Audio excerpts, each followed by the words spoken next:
Les invito a tomar en sus Biblias, a buscar en sus Biblias el libro de Santiago. Y voy a leer del capítulo 5, desde el versículo 13 hasta el versículo 20. Santiago 5, del 13 al 20. La palabra de Dios dice así: ¿Está alguno entre vosotros afligido? Haga oración. ¿Está alguno alegre? Cante alabanzas. ¿Está alguno enfermo entre vosotros?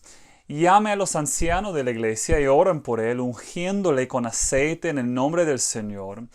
Y la oración de fe salvará al enfermo, y el Señor lo levantará.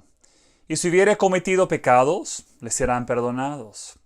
Confesaos vuestras ofensas unos a otros y orad unos por otros para que seáis sanados. La oración eficaz del justo puede mucho. Elías era hombre sujeto a pasiones semejantes a las nuestras, y oró fervientemente para que no lloviese. No llovió sobre la tierra por 3 años y 6 meses. Y otra vez oró, y el cielo dio lluvia, y la tierra produjo su fruto. Hermanos, si alguno de entre vosotros se ha extraviado de la verdad, y alguno le hace volver, sepa que el que haga volver al pecador del error de su camino, salvará de muerte un alma, y cubrirá multitud de pecados. Dios, bendice tu palabra aquí hoy. A los que estén escuchando, usa tu palabra para la aclaración de nuestro entendimiento de una situación específica. Aquí una bendición que tú has dado a la iglesia.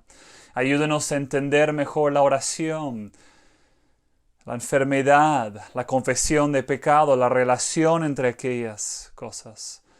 Pero sobre todo, ayúdanos a ver a Jesucristo y lo que tenemos en Él. Gracias por este libro. Gracias por este pasaje. Ayúdame predicándolo. En el nombre de Cristo lo pido. Amén.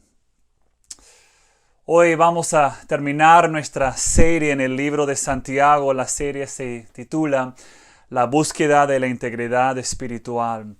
En toda esta carta, Santiago nos ha sorprendido, o con una cosa o con otra, y no debemos sorprendernos que otra vez Santiago tiene algunas sorpresas esperándonos aquí en este último pasaje. Por ejemplo, Santiago anima a los creyentes que están enfermos a que llaman a los ancianos de la iglesia para que vengan a ungirlo con aceite y que oran por él.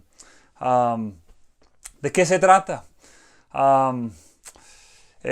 Santiago nos sorprende con algo que es, para decirlo de manera sencilla, algo inusual aún dentro de la palabra misma. Santiago también anima a los creyentes a que confiesen su pecado uno al otro. Parece levantar una posibilidad que podría causar cierta vergüenza si fuéramos, por ejemplo, a tener un tipo de culto de confesión en la iglesia. Santiago también hace una afirmación directa acerca de la oración de fe que salva o sana al que está enfermo. Entonces la pregunta es, ¿qué es esa oración de fe? Debemos estar coordinando reuniones especiales de sanación, animando a la gente a que hagan oraciones de fe. Santiago no nos deja sin sorpresas aquí al final de su libro. Esta semana, mientras pasaba tiempo en este pasaje, llegué a la conclusión de que lo que Santiago ha hecho aquí al final de su libro es que nos ha dejado un pasaje tremendo, poderoso, bello, para terminar su carta. Lo que vemos aquí es que Dios quiere obrar en nuestros cuerpos, en nuestros corazones. Lo que Santiago dice acerca de la enfermedad, las enfermedades, acerca de la oración, es algo poderoso. Sí, sabemos que la oración es importante, que Dios nos ha llamado a la oración, que de alguna otra manera la oración tiene poder, que es efectuoso, sentimos que la efectividad de nuestra oración tiene que ver con nuestra fe. Sin embargo, luchamos con entender esa relación. ¿Cuál es la relación entre nuestra fe y la efectividad de nuestras oraciones? Todo está aquí en este pasaje y quiero desplegarlo aquí para nosotros hoy. Vamos a comenzar considerando el versículo 13.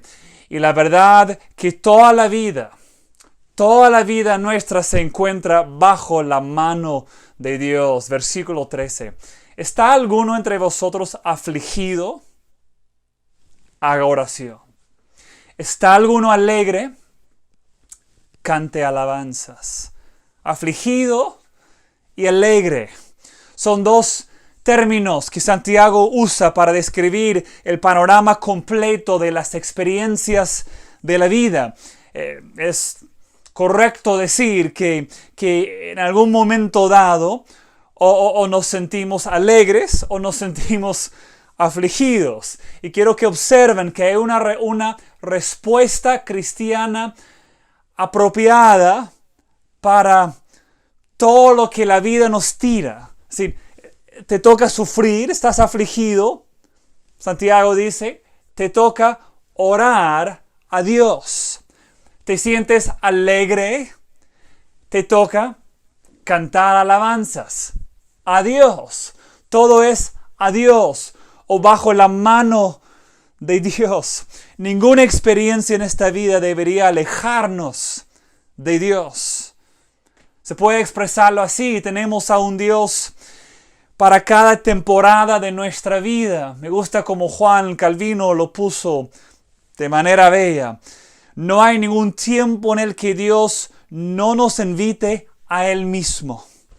Así que todo placer debe ser santificado. Dios te ha permitido a ti sentirte bien, en buena salud. Hay que adorarle, hay que alabarle. Te ha bendecido con un sentir de alegría en un momento dado. Hay que alabarle. Te despiertas sintiéndote bien, quizás después de unos días de enfermedad y te despiertas el siguiente día sintiéndote mucho mejor. Hay que alabar a Dios, agradecerle a Dios. Recibes la bendición de un tiempo de comunión dulce con otro creyente. Recibes una buena noticia, una noticia que quizás estaba en duda y te llega la buena noticia que esperabas. Es la respuesta correcta del creyente, es adorar a Dios, alabar su nombre. Alabado sea, o gloria al Señor, o gracias, Señor. Cuando se te acerca, cuando se te viene ese sentir de placer o alegría. Cada placer debe ser santificado. Todo dolor debe ser santificado. Te toca sufrir, debes orar a Dios. Estás bajo ese peso de aflicción. Afligido, debes orar. Toda experiencia de nuestras vidas, todo gozo, toda tristeza, tiene el fin de acercarnos a Dios mismo, a confiarle más o adorarle más, porque Él es bueno. La voz de oración y la voz de alabanza dicen lo mismo. ¿Qué dicen? La voluntad de Dios es buena. El versículo 13 nos muestra el panorama de la vida cristiana. Toda la vida se vive bajo la mano de Dios, de un Dios bueno, un Dios que busca cumplir su obra buena en nuestras vidas. Pero Santiago gira y en el versículo 14 toma uno de aquellos temas que ha levantado entre la alegría y la aflicción. Coge el tema de la aflicción, pero específicamente el tema de la enfermedad, y nos dirige a un tipo de oración específica. Entrelaza la oración de la enfermedad también con la confesión de pecado. En un sentido tenemos a tres temas ahí: la enfermedad, la oración y la confesión de pecado. Y Santiago quiere mostrarnos cuál es la relación entre aquellas tres cosas. Quiero leer desde el versículo 14 hasta la mitad del versículo 16. ¿Está alguno enfermo entre vosotros? Llame a los ancianos de la iglesia y oren por él, ungiéndole con aceite en el nombre del Señor. Y la oración de fe salvará al enfermo, y el Señor lo levantará. Y si hubiere cometido pecados, le serán perdonados. Confesaos vuestras ofensas unos a otros, y orad unos por otros, para que seáis sanados. Quisiera desplegar todo esto, un concepto a la vez. Son varios, voy a ser lo más breve posible. 1. Santiago ha dado a la iglesia un modelo sobre cómo manejar situaciones específicas en las que un creyente se encuentra muy enfermo. Situaciones específicas, te encuentras en un estado de enfermedad seria. Santiago da a la iglesia un modelo de cómo se puede tratar una situación así. El modelo, el patrón aquí es el cuadro de un creyente enfermo. Llama a los pastores, ancianos de la iglesia, los llama a su casa para que vengan a ungirlo con aceite y orar por él en el nombre del Señor. Ahora, hay algunas cosas que quiero decir aquí. Uno, está claro en el pasaje que Santiago se trata de una enfermedad física, es decir, no es como quizás algunos dicen una enfermedad espiritual, no. El contexto no nos dirige a esa conclusión. Los términos aquí se tratan de una enfermedad física, aunque sí Santiago habla de la confesión de pecado, de la necesidad del perdón.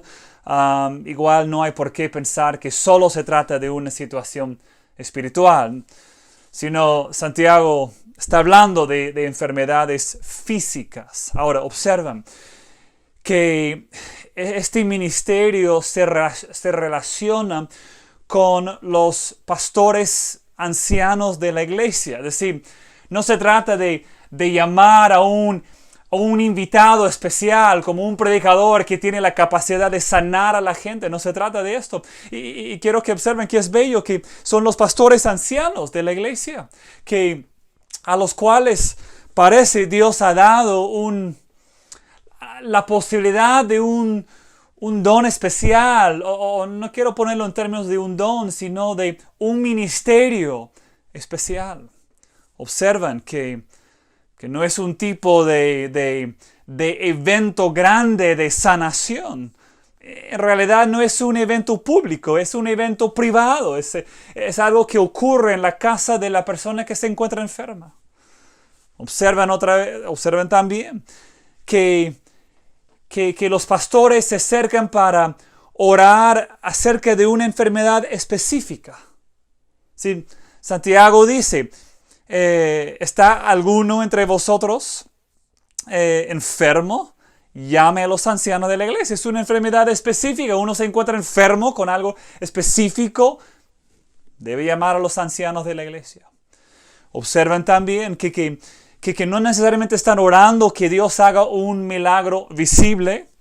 Podría ser, pero no es de manera específica lo que se está pidiendo. Lo que se está pidiendo es sanación. Puede que sea de manera dramática que Dios quiere sanar a la persona. O puede que sea algo gradual, en conjunto con el uso de la medicina.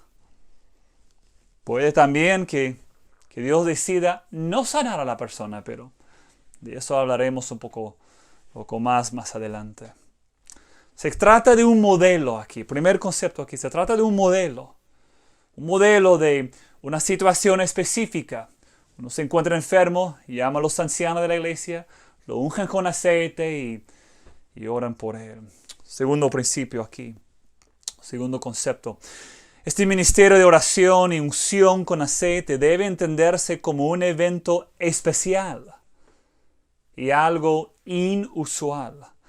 Ahora, ¿por qué lo digo? Hay varias cosas aquí que nos apuntan a que esto en realidad no es algo tan usual. Es un evento, un ministerio especial, algo inusual. Por ejemplo, Santiago usa dos términos en los versículos 14 y 15, dos términos distintos para describir a la persona enferma. Una palabra se usa, la palabra general, para describir a la persona que está enferma. La otra palabra implica que la persona está agotado, ¿sí? Sugiere un cansancio o agotamiento que a menudo acompaña la enfermedad. ¿Sí? Parece que Santiago está describiendo a una persona que realmente se encuentra enfermo, que ha sido debilitado en un sentido por la enfermedad que está sufriendo. Ahora, otra cosa, esa es la única mención en la Biblia de este tipo de situación o de circunstancia o de ministerio. Que llaman a los ancianos, que lo ungen, que unjan al enfermo con aceite y oran por él. Es la única vez que esto se menciona.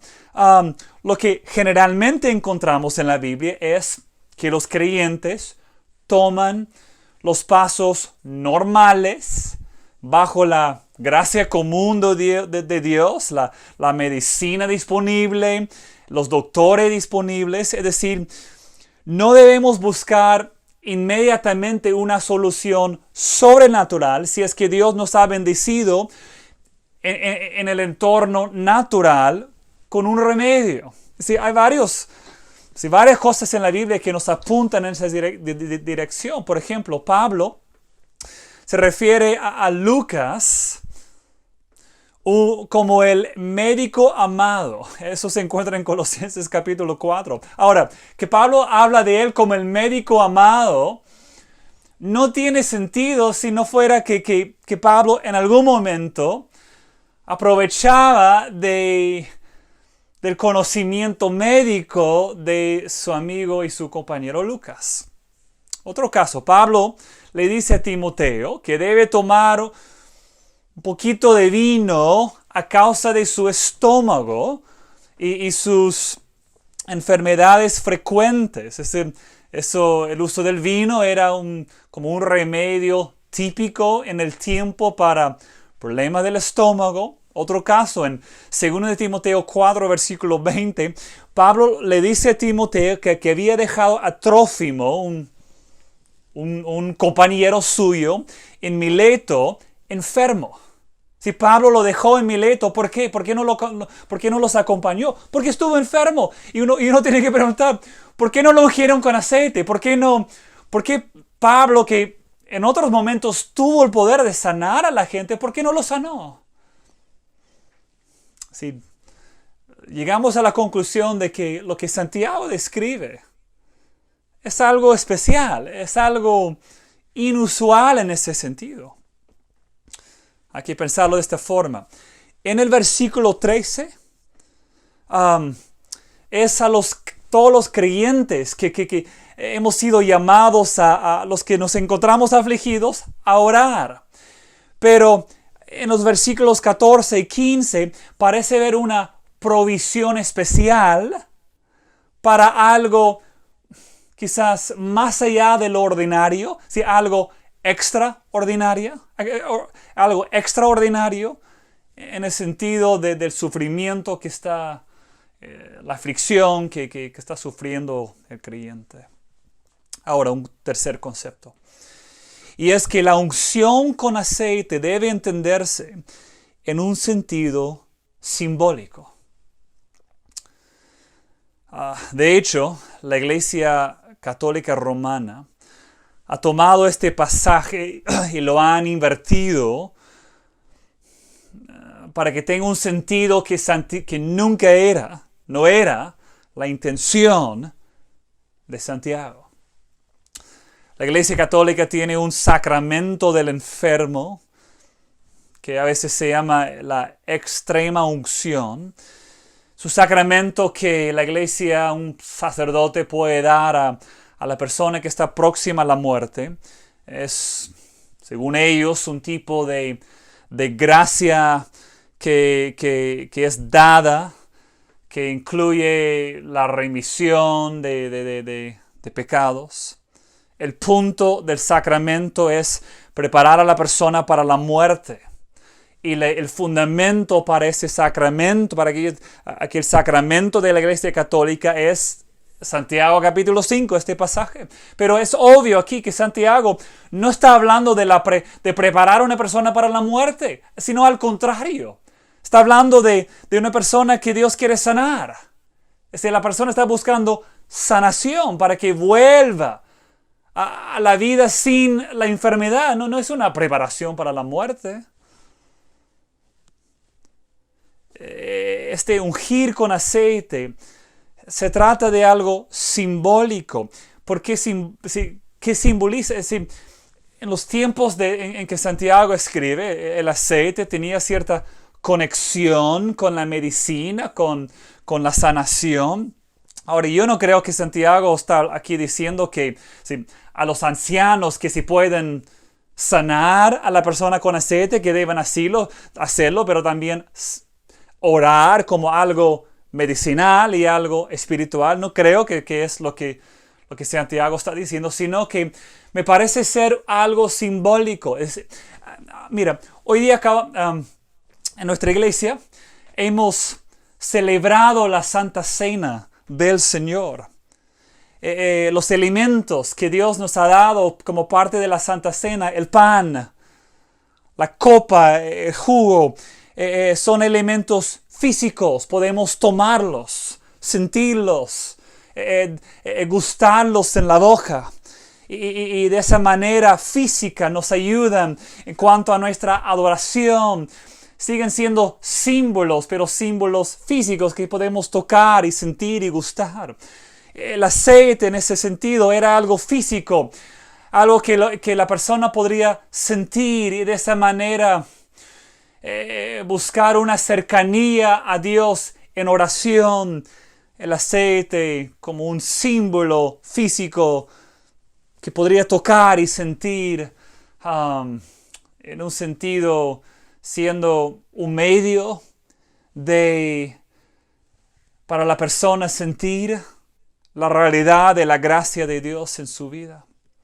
Tenía la intención de magnificar el sentido de lo que se estaba pidiendo, que es sanación física. Así que no hay ninguna necesidad de bendecir al aceite. No son los santos óleos. Es un símbolo físico de la sanación que se está pidiendo a Dios. Hay un cuarto concepto aquí, y es que el único tipo de oración que tiene la posibilidad de traer sanación es la oración ofrecida con fe. El único tipo de oración que tiene la posibilidad de traer sanación es la oración ofrecida con fe. Ahora, quiero decir esto brevemente y luego una quinta cosa que se relaciona aquí. Pero quiero que miren las palabras del versículo 15.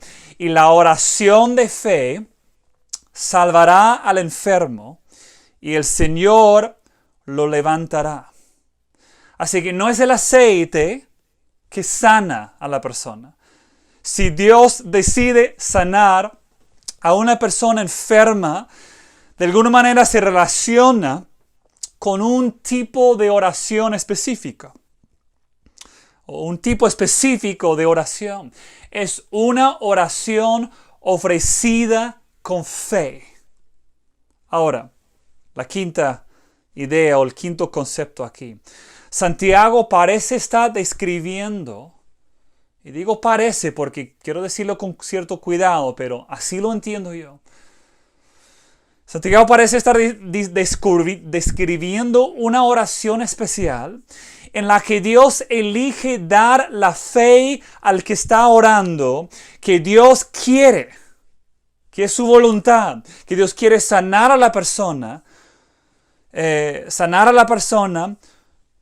por la que se está orando, por lo cual se está orando. Es decir, parece ser una oración o una fe específica que Dios da al pastor o a los pastores ancianos que están orando, que Dios sí, en este caso, quiere sanar a esa persona. Ahora, quiero que observen algunas cosas. La fe que se menciona aquí y la oración de fe, esa oración de fe, no puede ser la fe de la persona que está enferma. Porque ¿quién está orando en el contexto? Versículo 14. ¿Está alguno enfermo entre vosotros? Y llame a los ancianos, a los pastores de la iglesia. Oren por él, ungiéndole con aceite en el nombre del Señor. Y la oración de fe, ¿la fe de quién?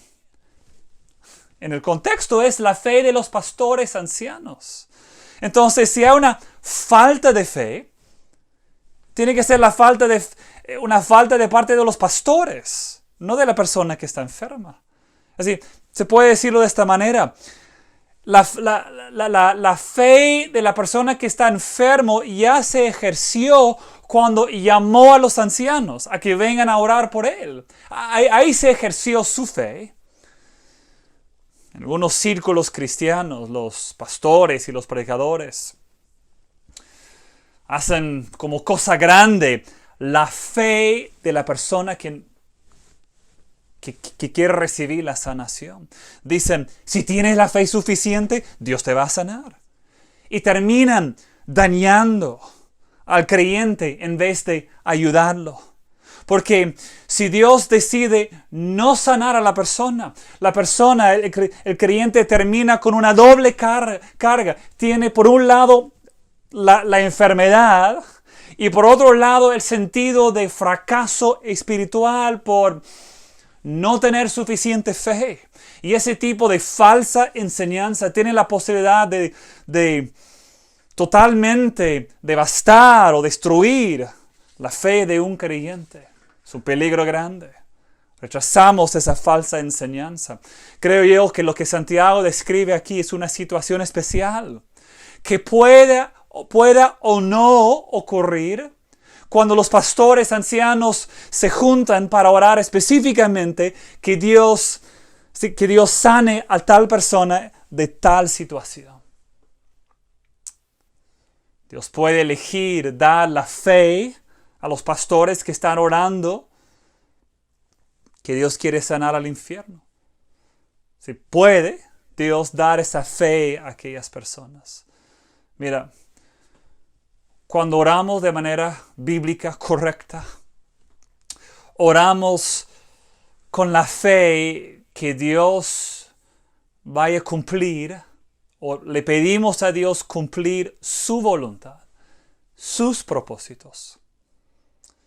Me parece que lo que Santiago está describiendo aquí es que en algunas ocasiones raras creo yo, Dios puede dar a los pastores, ancianos que están orando, un sentir de que en este caso es la voluntad de Dios sanar a la persona. ¿Sí? Me parece que es lo que Santiago está diciendo. Puede que Dios no dé esa certeza o esa fe en ese momento. Y no es una falta de fe. Sí, puede ser una falta de fe de parte de los pastores que no vengan preparados, pero no es el punto. Sí, el punto es la voluntad de Dios. Y si Dios decide sanar a la persona, puede en ciertos momentos dar esa fe en oración a los que están orando. Los pastores tenemos una tremenda responsabilidad. No queremos ser un obstáculo de algo que Dios quizás quiere hacer. Nos corresponde vivir en constante comunión con Dios para que si Él decide dar esa oración de fe, esa certeza en el momento que en este caso Dios quiere sanar físicamente a la persona, que seamos medios abiertos, medios aceptables para ese tipo de ocasión especial. Entonces, si Dios da esa oración de fe para una situación específica, Dios levantará a la persona, lo va a sanar. Quiero decir ahora una sexta cosa aquí, y ahora buscando entender la relación de oración y fe con la confesión de pecado. En las Escrituras vemos que hay una relación entre el pecado y la enfermedad. Eso sí es cierto. Pero no siempre podemos discernir cuál es aquella relación. Y de todas maneras es el caso aquí en este texto. Hay cierta incertidumbre o falta de claridad en cuanto a lo que Santiago está diciendo. Dentro del versículo 15, y la oración de fe salvará al enfermo, y el Señor lo levantará. Y si hubiere cometido pecados, les serán perdonados. Confesaos vuestras ofensas unos a otros, y orad unos por otros, para que seáis sanados. Y en el contexto debemos entenderlo ahí, sanados físicamente. Ahora, lo que es cierto es que Santiago entiende que hay algún tipo de relación entre nuestro pecado y la enfermedad. Ahora, la Biblia de todas maneras reconoce esa posibilidad. Por ejemplo, en Juan capítulo 5, versículo 14, Jesús había encontrado a una persona que necesitaba sanación. Dios lo sanó. Y luego le dice que ahora que ha sido sanado, que no debe seguir pecando para que no venga alguna cosa peor. Es decir, no explicó la relación entre el pecado y la enfermedad, pero Jesús simplemente reconoció cierta relación ahí. Otro texto en 1 Corintios 11, justo un texto que habla de lo que hemos hecho hoy día en nuestra iglesia, la Santa Cena del Señor, y desafía a los creyentes a que tengan cuidado cuando participan en la Santa Cena, que no participan de manera indignamente. Y menciona, por lo cual hay muchos enfermos y debilitados entre ustedes, y algunos habían muerto. Así reconoce Pablo cierta relación entre el pecado y la enfermedad. Sin embargo, también vemos que en la Biblia que no siempre hay una conexión directa entre el pecado de la persona y la enfermedad física. En Juan 9, los discípulos le preguntan a Jesús acerca de un hombre que había nacido ciego. Ellos quieren saber si su ceguedad era a causa de su propio pecado o a causa del pecado de sus padres. Y Jesús dice, ninguno, sino que Dios quiso mostrar su gloria a través de ese hombre. Entonces el hombre está con una enfermedad, un problema físico, la ceguedad, y Jesús dice, no tiene nada que ver con su pecado, ni el pecado de él, ni de sus padres, sino que Dios quiso hacer otra cosa. Entonces a veces es difícil, y no debemos ser dogmáticos en cuanto a la relación siempre entre el pecado y la enfermedad.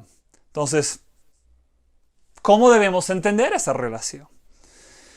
El cristiano que se encuentra enfermo, es posible, en ciertos casos es así, que se da cuenta de que la enfermedad viene de alguna manera relacionada con un pecado específico, o quizás un patrón pecaminoso en su vida.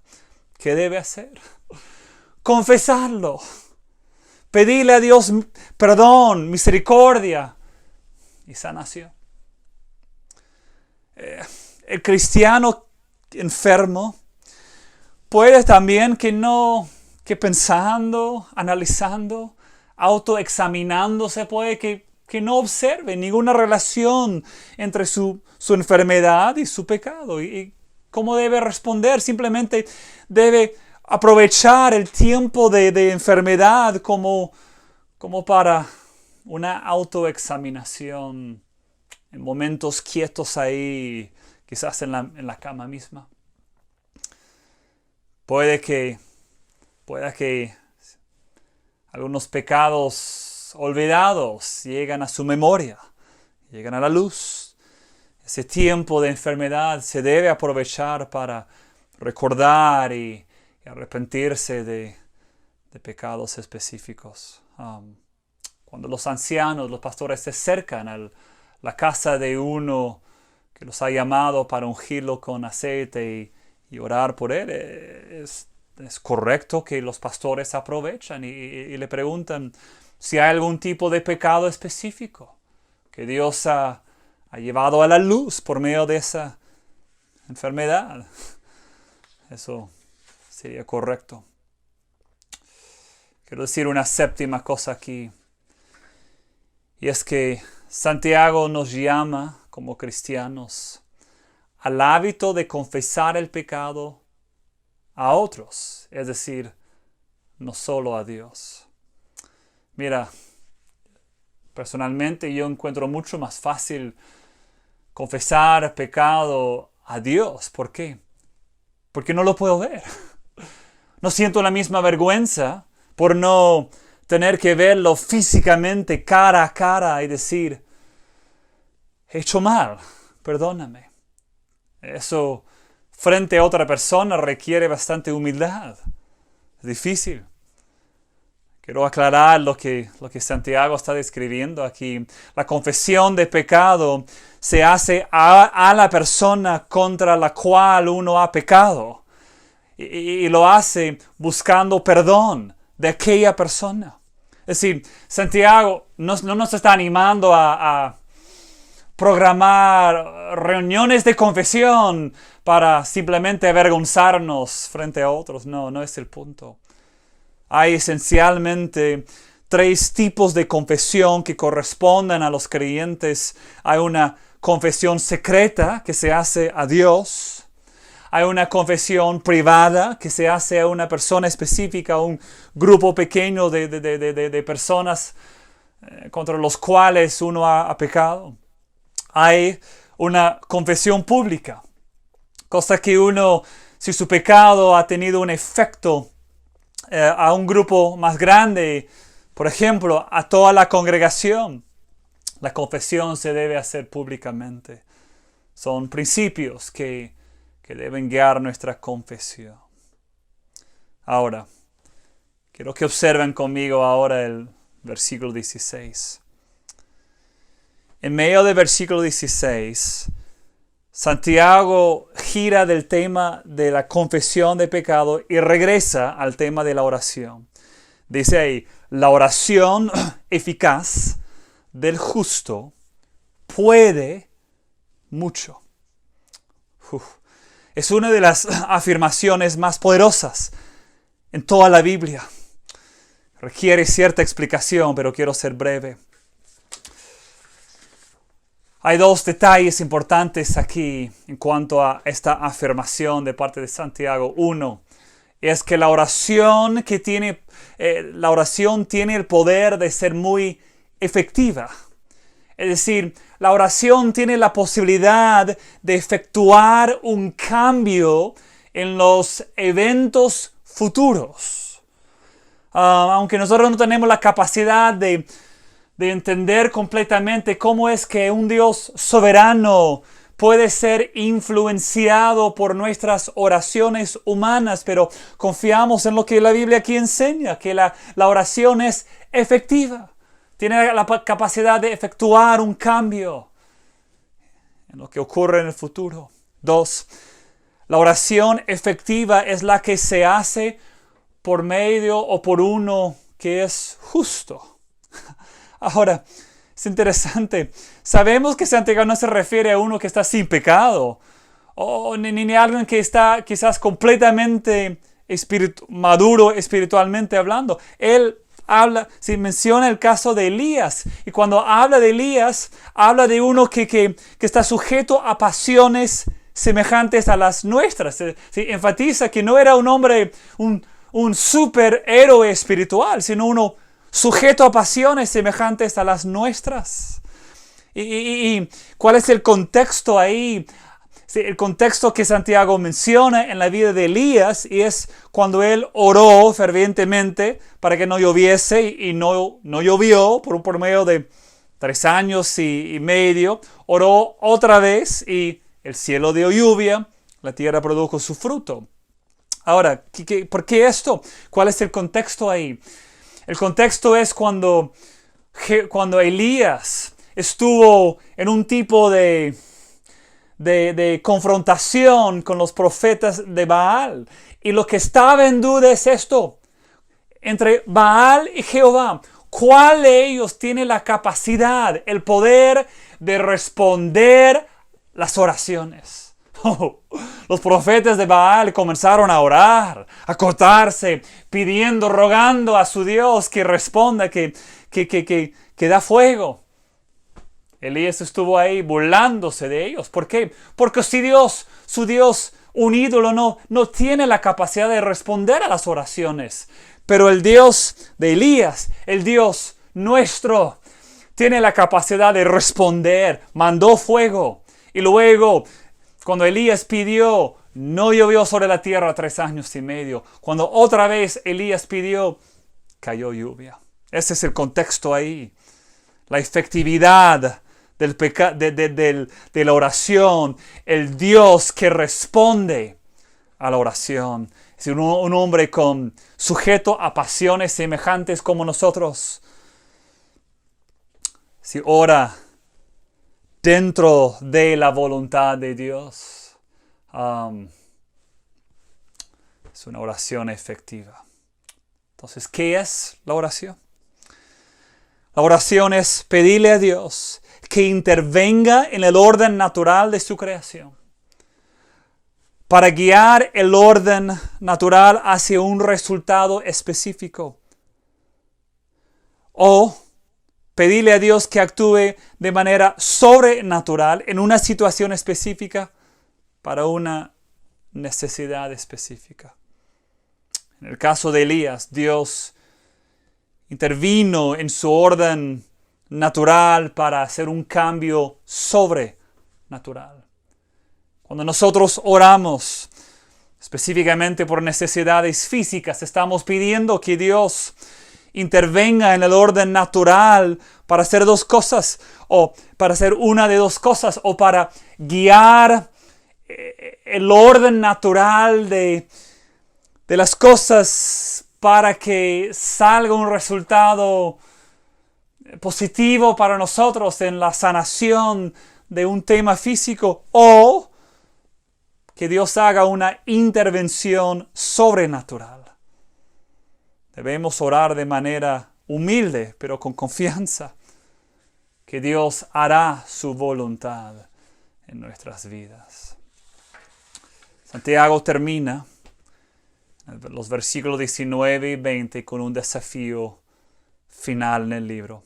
Hermanos, si alguno de entre vosotros se ha extraviado de la verdad y alguno le hace volver, sepa que el que haga volver al pecador del error de su camino salvará de muerte un alma y cubrirá multitud de pecados. Si un hombre, si un hermano o una hermana se ha extraviado de la verdad, nos corresponde buscar volver aquello hermano o hermana a los caminos de Dios. Lo que Santiago está diciendo aquí tiene que ver con un amor profundo que tenemos hacia otros creyentes, específicamente otros creyentes de nuestra congregación. Oh, qué gran manera de terminar este libro. ¿Por qué lo digo? En todo este libro, Santiago nos ha estado apuntando hacia la integridad espiritual.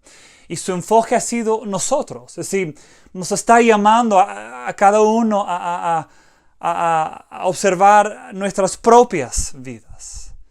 Hemos sido llamados a la integridad espiritual nuestra, pero aquí al final del libro, Santiago gira y sigue hablando de la integridad espiritual, pero ya esta vez no la nuestra, sino la de otro. Si uno se ha extraviado de la fe, si debemos preocuparnos de su integridad espiritual. Y el amor hacia Él es buscar volverlo a los caminos de Dios para que nos siga en un camino hacia la muerte eterna. ¿Sí? ¿Qué le debemos? El amor de hacer todo lo posible para rescatarlo del error de sus caminos. ¿No es eso lo que Jesús hizo por nosotros? ¿Te das cuenta? Él dejó el cielo para venir a rescatarnos a nosotros del error, de los errores, de las falsas salvaciones. Y en vez de extraviarse de la verdad, Él se hizo la verdad y el camino.